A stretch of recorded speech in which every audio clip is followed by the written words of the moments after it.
The rhythmic drumming of Chicago rain against the windshield of Wyatt's beat-up Ford was usually a comforting sound. Not tonight. Tonight, the rain sounded like a countdown. In his grease-stained hands, he held a cheap, plastic SD card. A $20 dashcam upgrade he had installed in Savannah's sedan to keep her safe on her late-night diner shifts. Instead of traffic incidents, the audio file playing through his phone's cracked screen delivered a different kind of wreckage. It was Savannah's voice, breathy and low, mixed with the unfamiliar, polished laugh of a man who didn't smell like engine oil and warehouse dust. "Wyatt thinks I'm picking up an extra shift," she whispered on the recording. The words shattered the 7-year foundation of their marriage in a single heartbeat. If stories of quiet heartbreak, cold calculated revenge, and the bitter reality of betrayal speak to you, stay with me.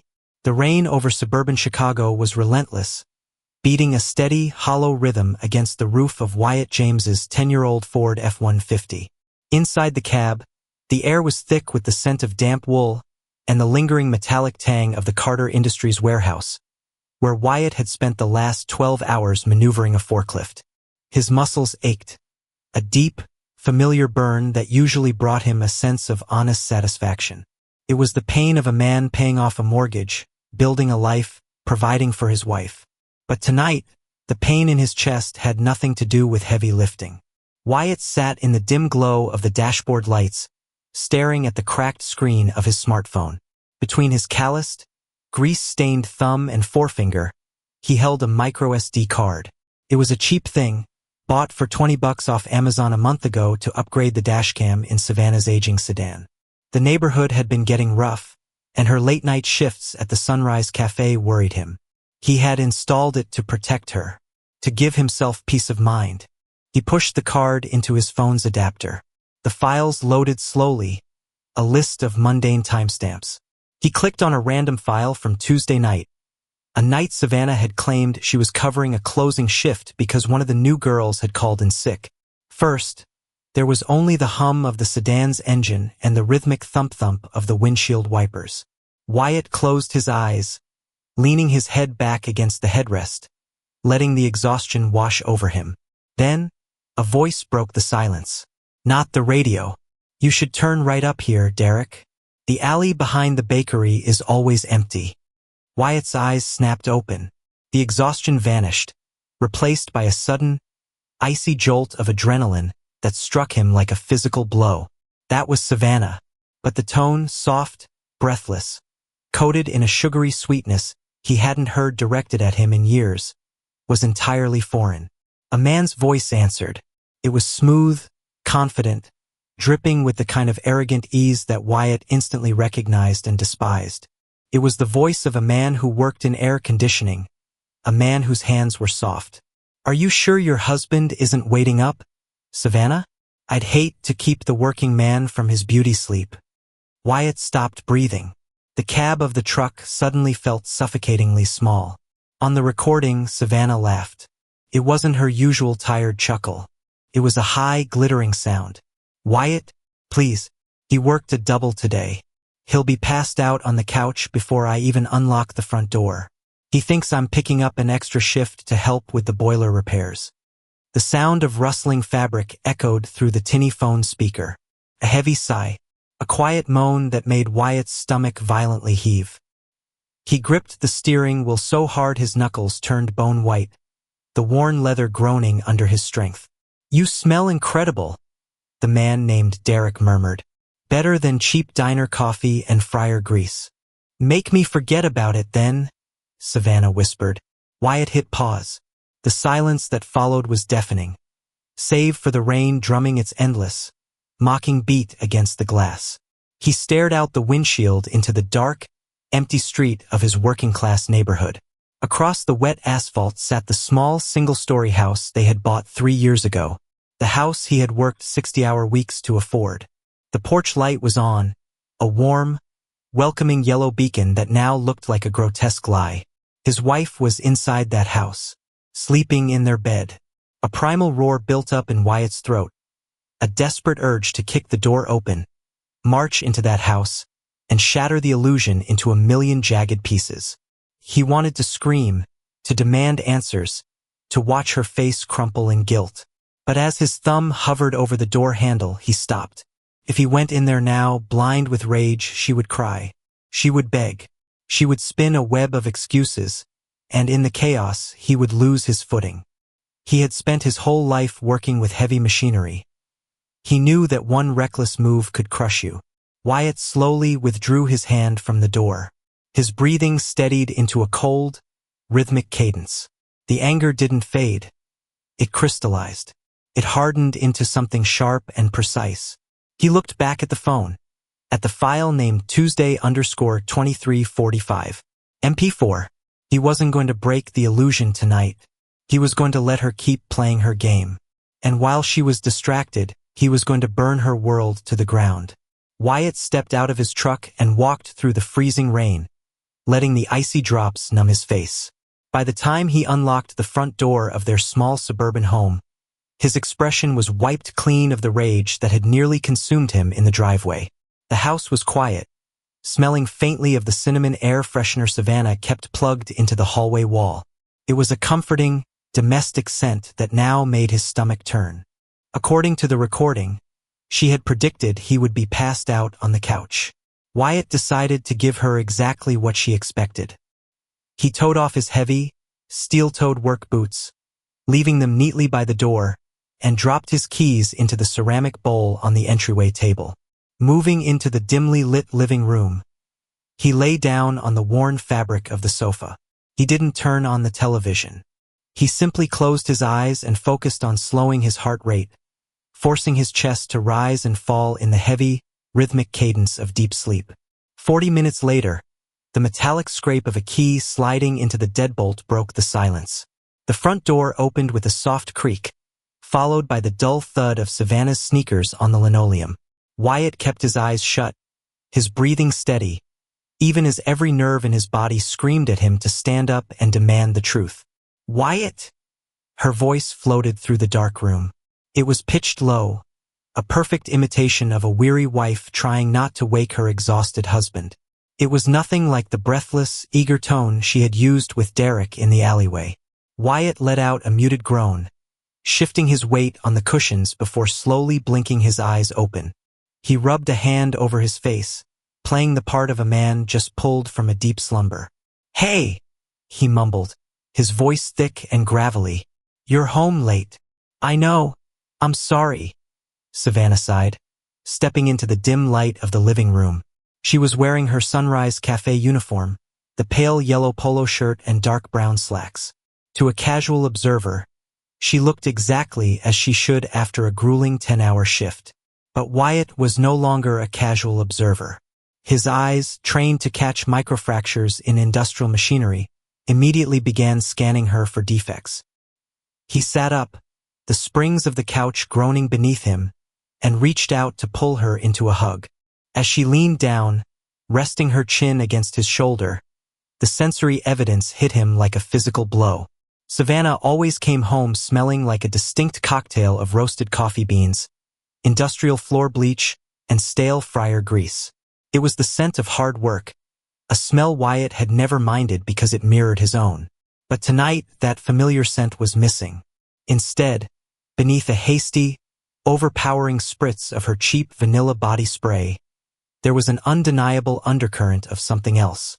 It was a sharp, expensive fragrance, sandalwood, bergamot, and the faint, salty tang of dried sweat.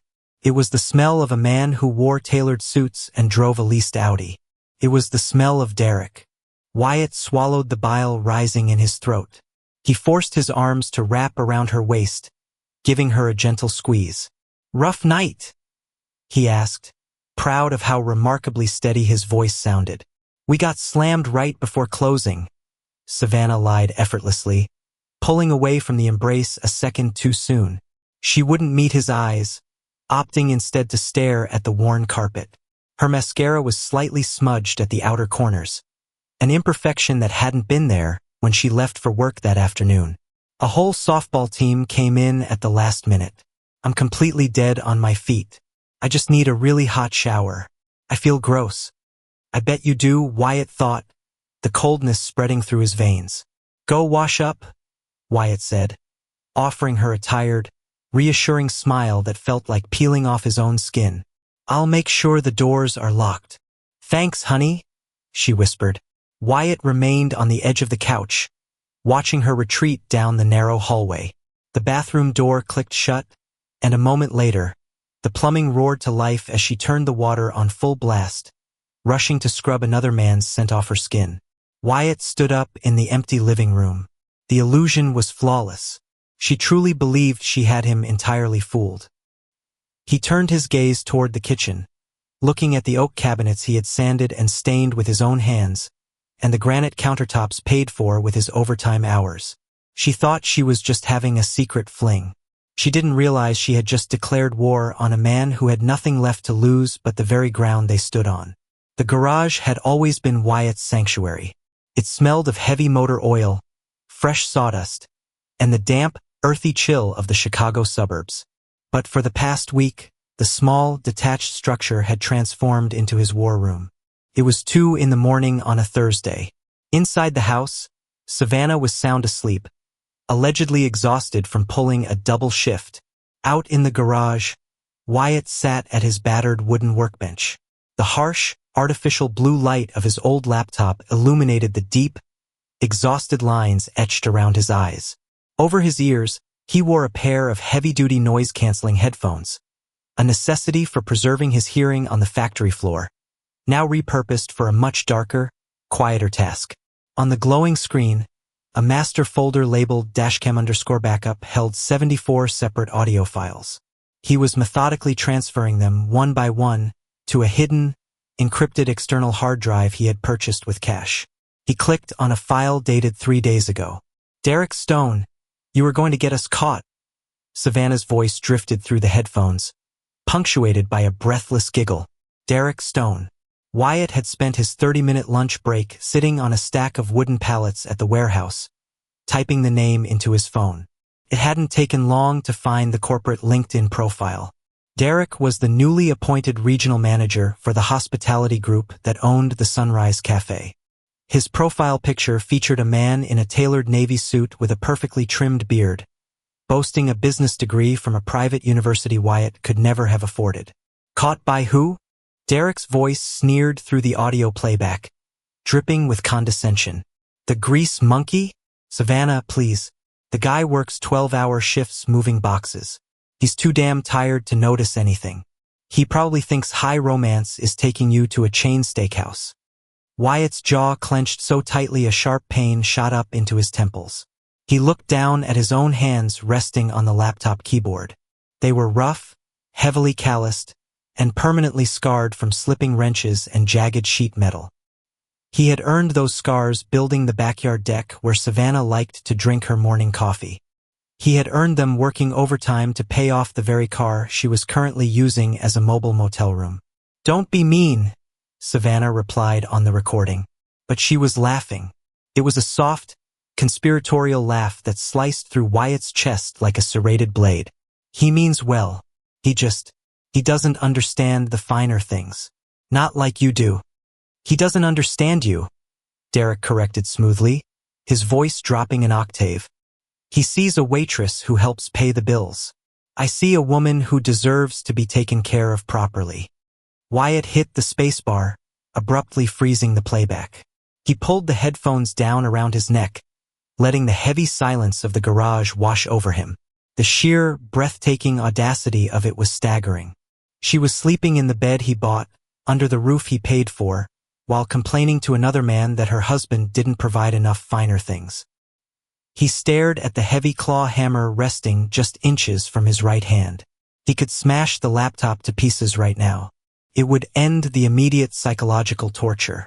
Every new audio clip he uncovered was a fresh humiliation, stripping away another layer of the 7 years he thought they had built together. But Wyatt was a builder by nature. He knew that to demolish a structure safely and completely, you needed to understand its foundation. He couldn't afford to act on pure emotion. If he confronted her now without an impenetrable wall of evidence, she would twist the narrative. She would cry, she would blame his long working hours, she would play the neglected wife, and her lawyer would absolutely try to take half the house in the settlement. Wyatt picked up the headphones and slid them slowly back over his ears. He stared at the progress bar on the screen as the files copied over. Every agonizing second of audio was a brick in the wall he was building around his assets. He pressed play again, forcing himself to let their mocking laughter echo in his ears, using the white-hot pain to forge his resolve into cold, unbreakable steel. The offices of Jeff Howard, attorney at law, were located in a depressing strip mall wedged between a discount liquor store and a dry cleaner. It wasn't a glamorous downtown firm with glass walls and skyline views, but Wyatt didn't need a high-powered shark. He needed a mechanic. He needed someone who knew how to dismantle a marriage down to the studs without bringing the roof down on his head. Wyatt sat in the worn leather guest chair, still wearing his steel-toed boots and his heavy canvas work jacket. He felt inherently out of place among the neatly stacked legal volumes and the faint smell of lemon polish. Across the desk, Jeff Howard, a pragmatic, balding man with tired eyes and a loose necktie, pushed a yellow legal pad toward the center of the desk. "Illinois is an equitable distribution state, Mr. James," Howard explained, his voice flat, accustomed to delivering bad news to broken men. "That means the court divides marital property in a way they deem fair. Not necessarily equal, but fair. Without a prenuptial agreement, that house you've been paying off the joint savings account. She is legally entitled to a significant portion of it." Wyatt stared at the brass nameplate on the desk. "Even if I have proof?" He reached into his jacket pocket, pulled out a small black USB drive, and dropped it onto the wood. It landed with a hollow clatter. "Recordings, dates, times, her and the regional manager of the restaurant she works at. I have it all." Howard let out a long breath, steepling his fingers. "Infidelity doesn't automatically strip her of her property rights, Wyatt. The court doesn't care about broken hearts.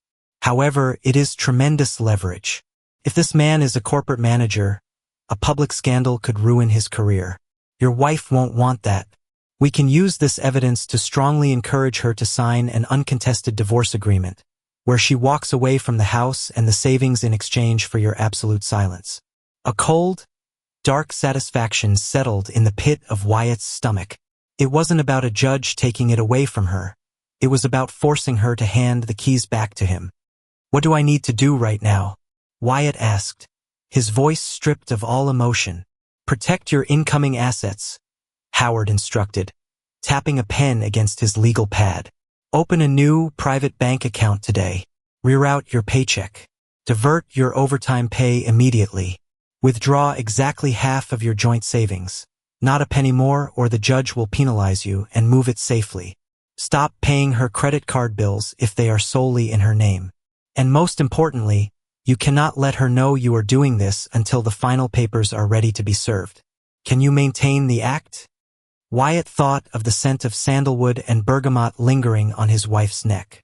He thought of the mocking laughter echoing through his dark garage. He had spent the last 7 years lifting crates that weighed more than he did. Carrying the dead weight of a counterfeit marriage for a few more weeks was just another shift on the floor. "I can hold the line," Wyatt said softly. Leaving the law office, the harsh midday sun stung his eyes. He drove his battered Ford straight to a local credit union on the other side of town, far from their usual neighborhood. Sitting across from a cheerful teller, he opened a solitary checking account.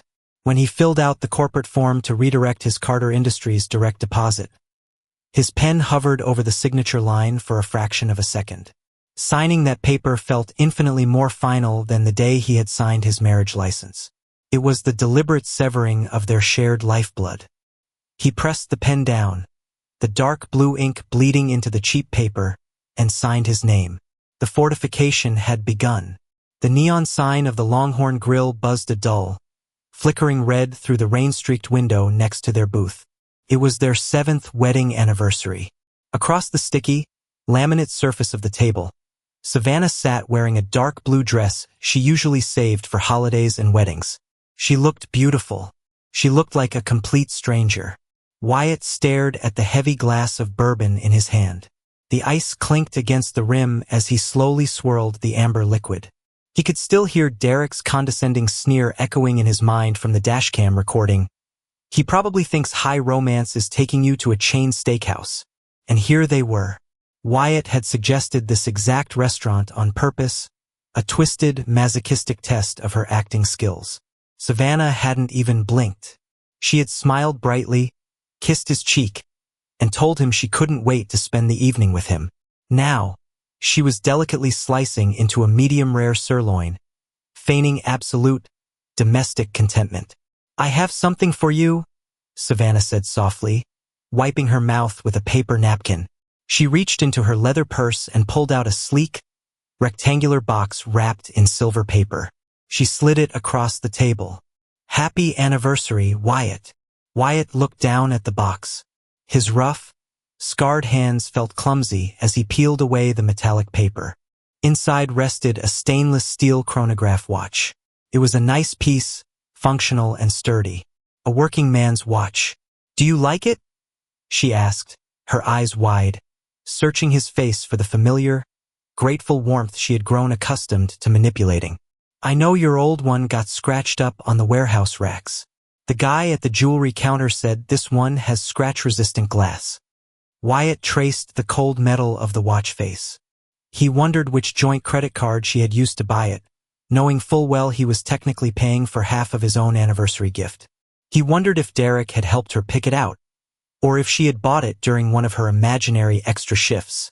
The sheer, sociopathic ease with which she could sit across from him, offering a symbol of time and commitment while actively slaughtering their marriage, made the cheap bourbon turn to battery acid in his stomach. "It's perfect," Wyatt said. His voice was a low, steady rumble that betrayed nothing. He unbuckled his old, battered watch and strapped the new one onto his wrist. The stiff leather band felt like a handcuff. "Thank you, Savannah." She smiled, a flush of manufactured pride coloring her cheeks. She picked up her glass of house red wine. "To 7 years," she said, raising the glass toward him. "To us, and to many more." Wyatt's grip tightened around his bourbon glass. The muscles in his thick forearm pulled taut, the glass protesting under the immense, sudden pressure of his hand.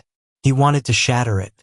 He wanted the jagged edges to bite deep into his palm, needing a physical pain to rival the hollow, rotting sensation in his chest. He wanted to lean across the table, grab the collar of that beautiful blue dress, and tell her he knew exactly what alleyway she had been parked in on Tuesday night. But he looked down at the new watch. The second hand ticked forward, precise, relentless, moving steadily toward the inevitable. He loosened his grip just enough to keep the glass from exploding in his hand. He raised his drink to meet hers. The clink of thick rim against thin crystal sounded like a gavel striking wood in an empty courtroom.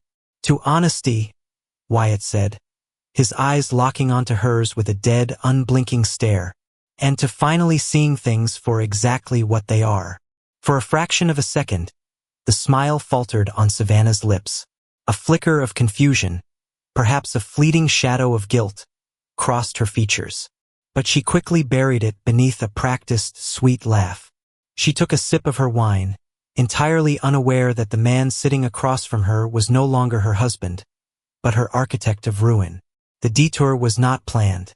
It was Thursday night, pushing past 11:30. Wyatt's battered Ford idled at a red light at the intersection of Elm and 4th, exactly 2 miles from the Sunrise Cafe.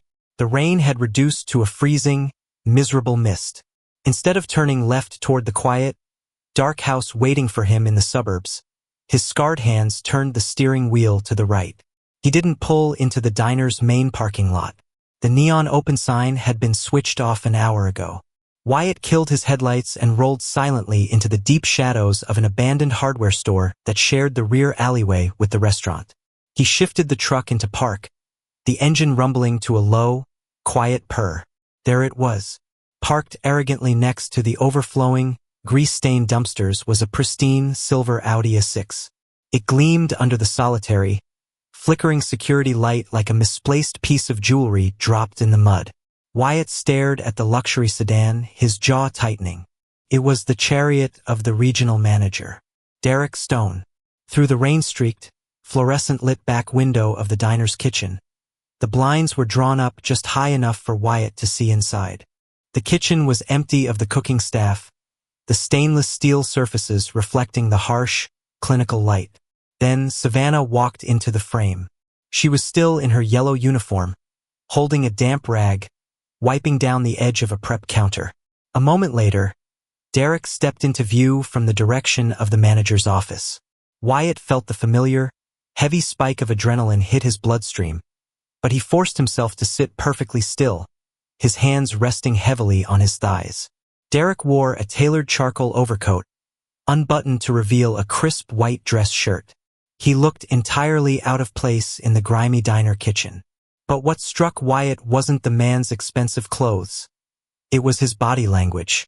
Derek stood leaning against the doorframe, staring down at his smartphone, his expression radiating absolute, unbothered boredom. Savannah stopped wiping the counter. She turned toward him, her posture instantly shifting. Wyatt recognized the eager, breathless tilt of her head, the physical manifestation of the voice he had listened to in his dark garage. She closed the distance between them, reaching out a hand to gently touch the lapel of Derek's coat, seeking his attention. Derek didn't even look up from his screen. He caught her wrist in midair. It wasn't a gesture of affection. It was a casual, dismissive block, like a man swatting away a fly.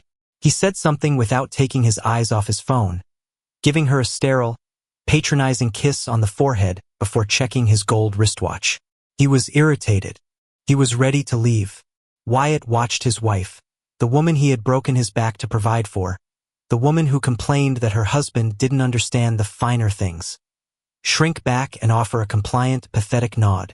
A heavy, suffocating silence filled the cab of the Ford. The burning, suffocating rage that had haunted Wyatt for 2 weeks suddenly evaporated, leaving behind a vast, hollow expanse of ice. It wasn't a grand, sweeping romance. It wasn't a tragic love story of two soulmates finding each other in the dark. It was a cheap, transactional power trip. Derek Stone didn't love her. He didn't respect her. To him, Savannah was just convenient company in a desolate suburban outpost, a willing subordinate who inflated his ego. And Savannah was throwing away a man who would have died for her. A man who worked 60 hours a week to build her a home. All for a man who wouldn't even put his phone down to look her in the eye. It was profoundly pathetic. Wyatt felt a bitter, cynical smile touch the corners of his mouth. The pain in his chest finally released its grip, replaced by a cold, absolute superiority. He didn't need to break the window. He didn't need to drag Derek out into the alley and beat him onto the wet asphalt. They were already punishing themselves, living a hollow, pathetic lie. Wyatt shifted the truck into drive, turning the steering wheel to merge back into the dark streets. He left them behind in the alley, his resolve hardening into an unbreakable diamond. He was going to take everything. The Sunday morning sun filtered through the kitchen blinds, casting long, barred shadows across the linoleum floor. Wyatt sat at the small wooden table, nursing a mug of black coffee. He was dressed in a plain white t-shirt and faded jeans, the quiet exhaustion of a 60-hour workweek settling into his bones. For the past 3 weeks, he had perfected the art of being a ghost in his own home. He was physically present, yet emotionally unreachable, an impenetrable fortress of monosyllabic answers and tired nods. Savannah stood by the counter, aggressively scrubbing a frying pan that was already clean. The silence in the house had grown thick and suffocating, a heavy pressure system moving in to fill the space where their easy banter used to live. Wyatt watched her over the rim of his mug, noting the tight set of her shoulders. She was getting nervous. When a liar senses a shift in the atmosphere, their first instinct is usually to test the wind. She dropped the sponge into the sink with a wet slap and turned to face him, wiping her hands on a dish towel. "Are we okay, Wyatt?" Wyatt took a slow sip of his coffee. The dark, bitter liquid matched the taste in the back of his throat. "We're fine," he rumbled, his voice low and completely devoid of inflection. "Just tired." Savannah crossed her arms, leaning back against the counter. The defensive posture was immediate. "You're always tired lately. I feel like I'm living with a roommate, not a husband. You come home, you sleep, you leave. You don't even look at me anymore." It was a masterful pivot. She was standing in the kitchen he had renovated for her, smelling faintly of the expensive body wash she now used after her late shifts, and she was actively trying to make him the villain. It was textbook gaslighting, a desperate attempt to assuage her own buried guilt by projecting the failure of their marriage onto his calloused hands. Wyatt set the mug down on the table. The urge to slide the divorce lawyer's business card across the wood was a physical ache in his fingertips. But the trap was not fully set. The funds were still transferring. The paperwork was still being finalized by Jeff Howard. He needed her to remain absolutely blind for just a few more days. "I'm working overtime to get the house paid off," Wyatt said slowly, keeping his gaze fixed on the steam rising from his cup. "We talked about this. The Carter Industries contract." "I know about the contract," she interrupted, her voice rising an octave, taking on a trembling, victimized quality. She stepped closer to the table. "But what is the point of having a house if we don't have a life?" I'm lonely, Wyatt. "I work all these extra shifts at the diner just so we can breathe, and when I come home, you're a wall of ice." The audacity of her lie hung in the air, a poisonous gas filling the kitchen. "I work all these extra shifts." He remembered Derek's Audi parked in the alley. He remembered the dismissive kiss on her forehead. She wasn't lonely. She was bored, and she wanted him to apologize for her boredom. Wyatt stood up. He towered over her, his broad shoulders blocking the morning light. For a terrifying second, Savannah shrank back, her eyes widening as if she finally saw the predator lurking beneath the skin of the exhausted worker. But Wyatt simply reached out, his rough, scarred fingers gently brushing a stray lock of hair behind her ear. "You're right," Wyatt whispered softly. The lie tasted like ash, but he delivered it with flawless conviction. "I've been neglecting you." I'm sorry, Savannah. "It's just the stress. Give me a little more time and things will change. I promise you, everything is going to change." Savannah exhaled a long, shaky breath, her shoulders instantly relaxing. She leaned her cheek into his palm, closing her eyes, entirely convinced she had won. She felt safe. She felt justified. She had no idea that the change he was promising would leave her with absolutely nothing. The heavy steel door of the garage was pulled tightly shut, locking out the damp chill of the Chicago evening. Inside, the solitary overhead bulb cast a stark, unforgiving circle of light onto Wyatt's battered wooden workbench. Swept clean of sawdust and scattered tools, the surface was now a makeshift staging ground. Wyatt stood over it, a steaming mug of black coffee untouched at his elbow, staring down at the heavy manila folder Jeff Howard had handed him that afternoon. It was time to build the trap. Wyatt wiped his hands on a clean rag, making sure no residual grease from his shift at Carter Industries would smudge the pristine white pages.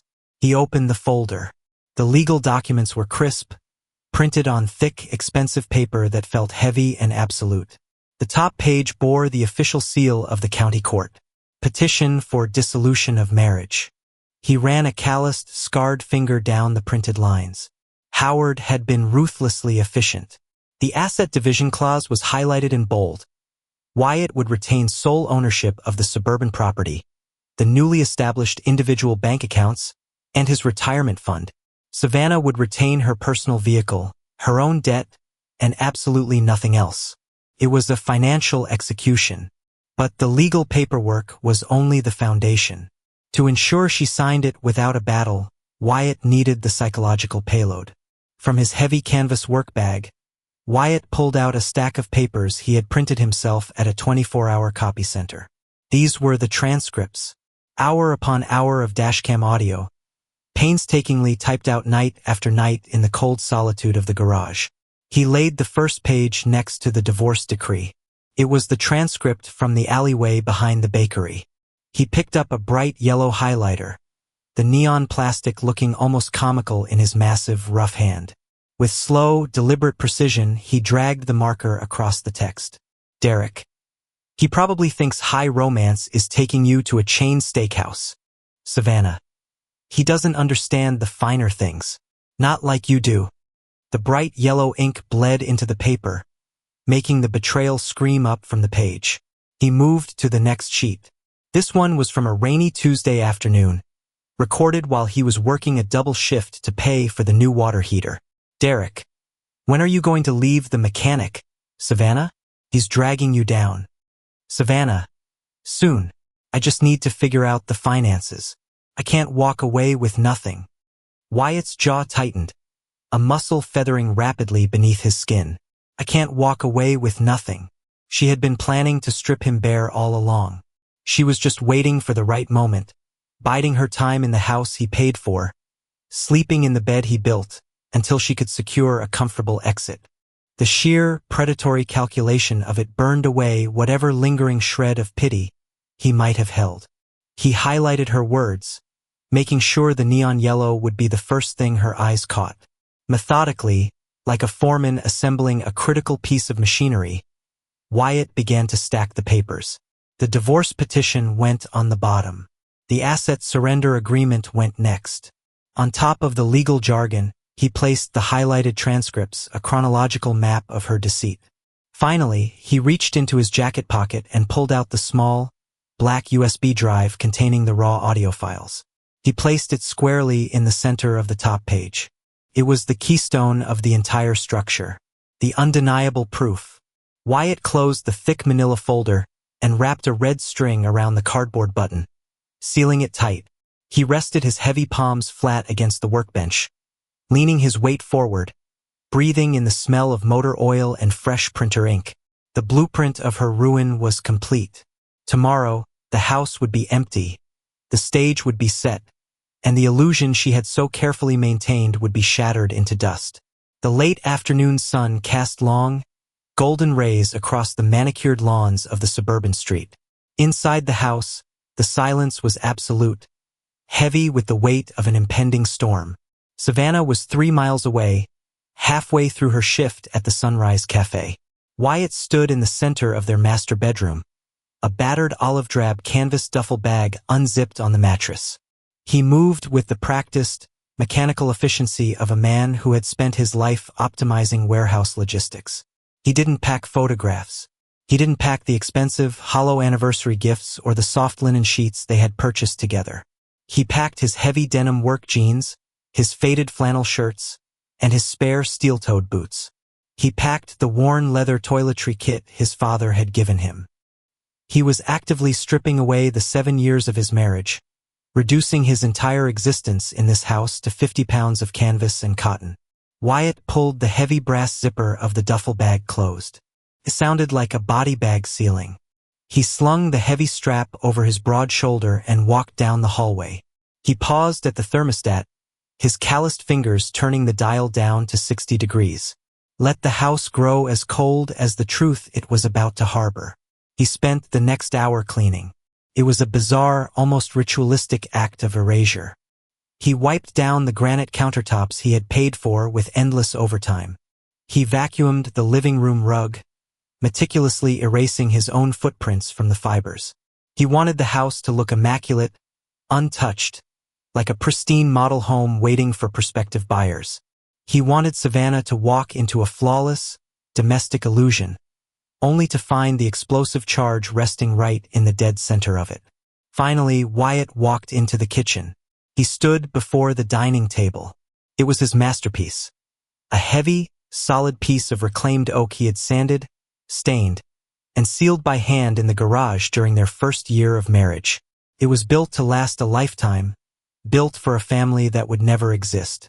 From his heavy canvas jacket, he withdrew the thick manila folder, the red string wound tightly around its cardboard buttons. He set it down. He didn't just toss it. He aligned it perfectly, parallel to the deep grain of the wood, directly beneath the warm glow of the overhead pendant light. The stark, bureaucratic ugliness of the county court documents sat in violent contrast to the warmth of the handcrafted oak. Wyatt stood back, studying the arrangement.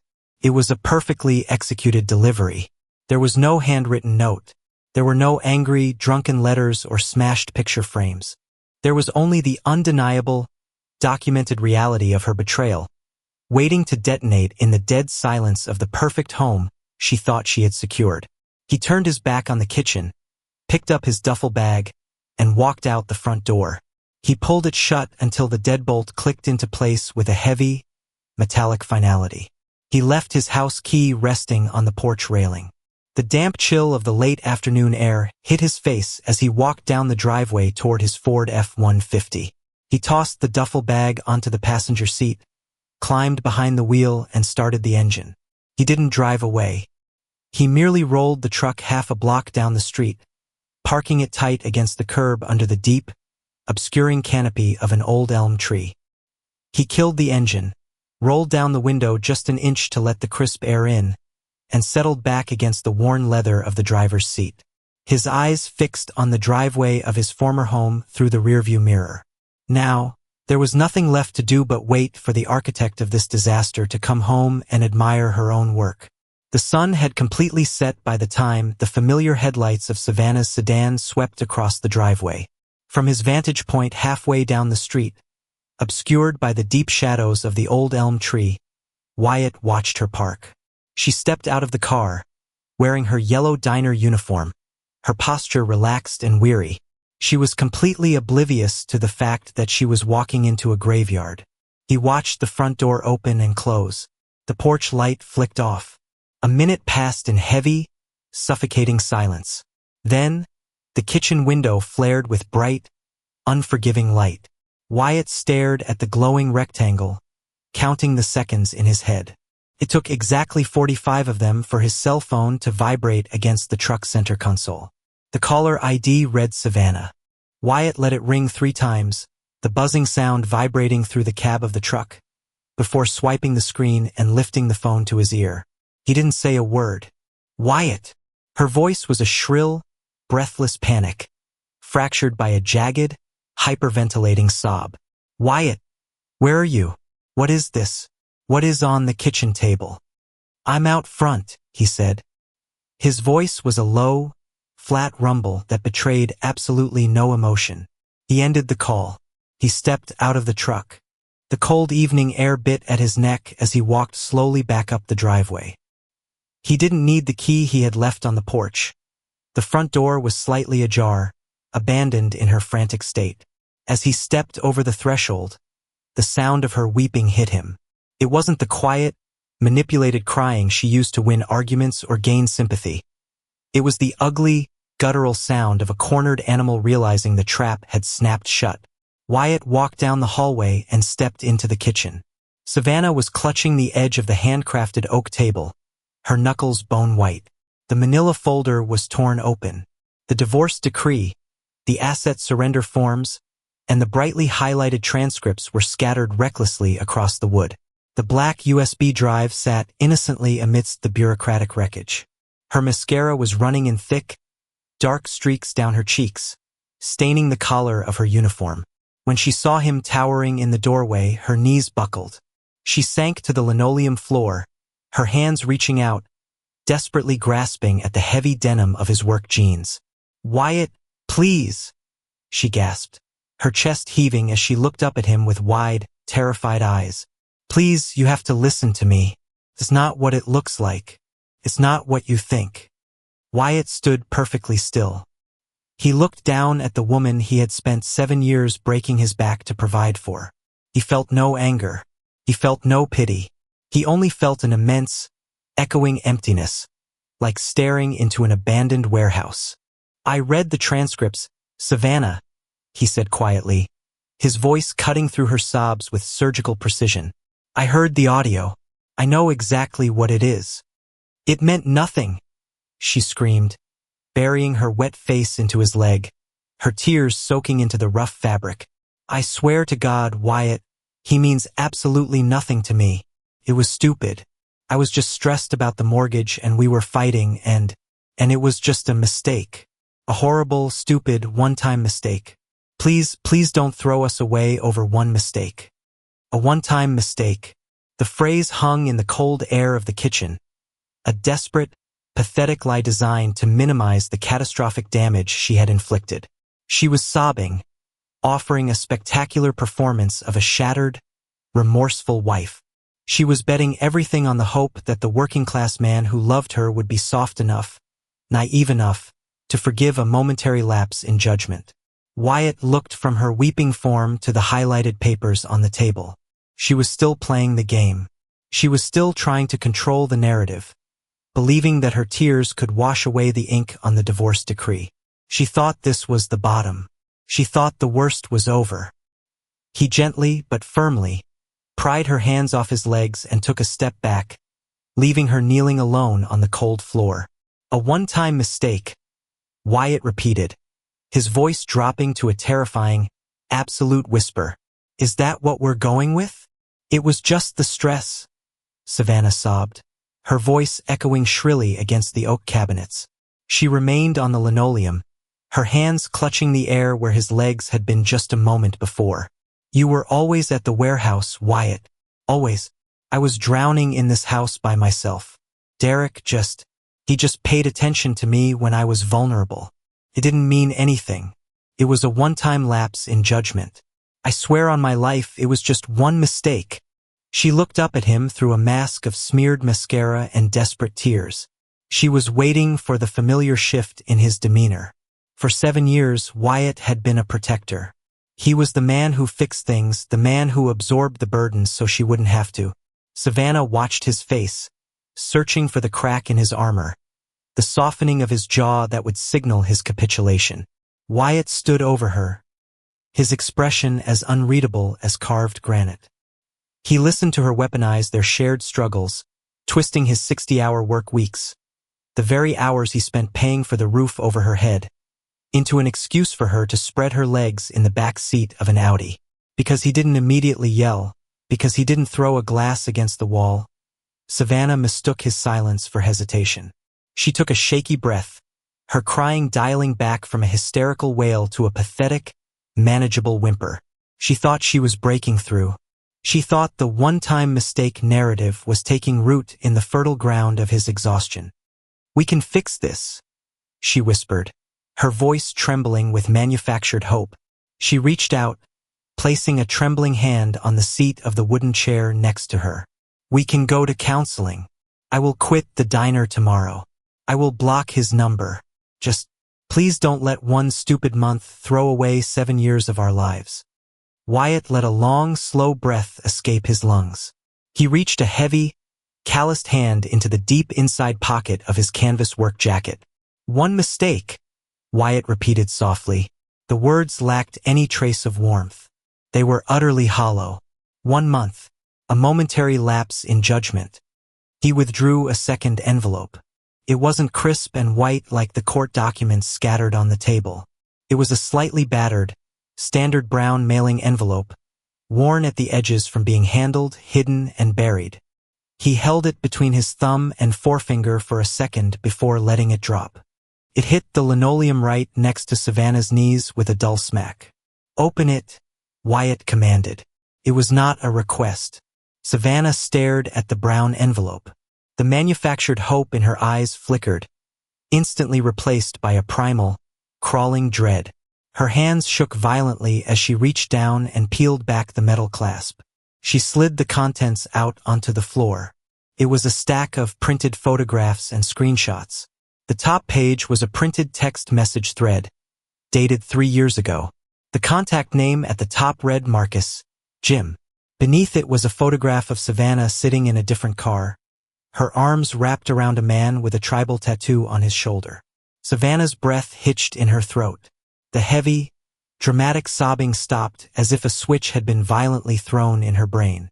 All the blood drained from her face, leaving her pale and grotesque under the harsh kitchen lights. I found the old cloud backups when I bought you that new iPhone for your birthday 3 years ago, Wyatt said, his voice dropping to a chilling, deadened register. I read every message. I saw every picture of you and Marcus. I sat in the garage for a week, bleeding out, trying to figure out how I failed you. Savannah couldn't speak. Her lips moved, but no sound came out. She stared in absolute, paralyzed horror at the undeniable proof of a secret she thought she had buried forever. I forgave you, Wyatt continued, stepping closer, his shadow swallowing her completely. I never said a word. I swallowed the poison. I went back to the warehouse, and I worked myself to the bone to pay off this house. convincing myself it was a one-time mistake. I gave you the grace of my silence. He pointed a thick, scarred finger at the divorce papers on the table. Derek wasn't a mistake, Savannah. He was a habit, and I am completely out of grace. The silence that followed was not merely the absence of sound. It was the collapse of a universe. Savannah stared at the printed text messages and the photograph of Marcus, her eyes wide and unblinking, as if the glossy paper were a venomous snake coiled on the linoleum. The air in the kitchen grew incredibly thin. She couldn't breathe. The master manipulator, the woman who had so effortlessly juggled lies and diner shifts and illicit alleyway meetings, was finally stripped bare. There were no more tears. The hysterical sobbing that had filled the room just moments before evaporated, replaced by a suffocating, paralyzing shock. She looked up at Wyatt, her jaw trembling uncontrollably. For 3 years, she had slept next to him, complained to him, and eventually betrayed him again, entirely oblivious to the fact that he was already carrying the rotting corpse of her first affair. She had mistaken his quiet endurance for ignorance. She had mistaken his sacrifices for stupidity. Wyatt, she whispered, the name scraping against her dry throat. It wasn't a plea anymore. It was the sound of total, crushing defeat. Wyatt looked down at her, expecting to feel a surge of triumphant vindication. He had planned this moment meticulously. He had built the trap, baited it, and watched the steel jaws snap shut around her. But as he looked at the terrified, hollow shell of the woman he had once loved, there was no joy. There was only the bitter, metallic taste of a war that had dragged on for far too long. He had won, but the prize was just a graveyard of wasted years. He turned his gaze away from her and looked around the kitchen. He looked at the oak table he had sanded until his hands bled. He looked at the granite countertops he had paid for with bone-deep exhaustion. He had fought so hard, instructed Jeff Howard so ruthlessly, to legally secure this property, believing it was the ultimate revenge. But standing here now, the cold clarity of reality washed over him. This house wasn't a prize. It was a monument to a lie. Every plank of wood, every drop of paint was tainted with her deceit. He didn't want the walls that had echoed with her mocking laughter. He didn't want the kitchen where she had stood smelling like another man. Wyatt slowly raised his left hand. His thick, scarred fingers grasped the simple silver band on his ring finger. The metal had been there for 7 years, a constant, physical reminder of a vow she had broken twice. With a steady, deliberate motion, he pulled it off. The skin beneath it was pale and uncalloused, a pale ghost of the marriage left behind on his hand. He stepped past her, moving toward the handcrafted oak table. He placed the silver ring directly in the center of the divorce decree, the metal clinking softly against the heavy, official paper. It was the final period at the end of a long, miserable sentence.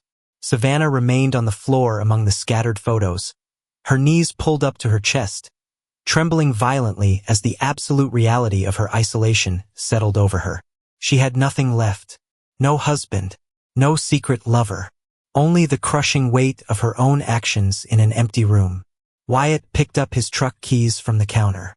He didn't look back at her as he walked toward the hallway. The heavy canvas of his jacket rustled in the quiet house. He stopped in the doorway, the cool draft from the entryway brushing against his face. He looked over his shoulder one last time, his voice a low, echoing rumble in the space he had built with his own 2 hands.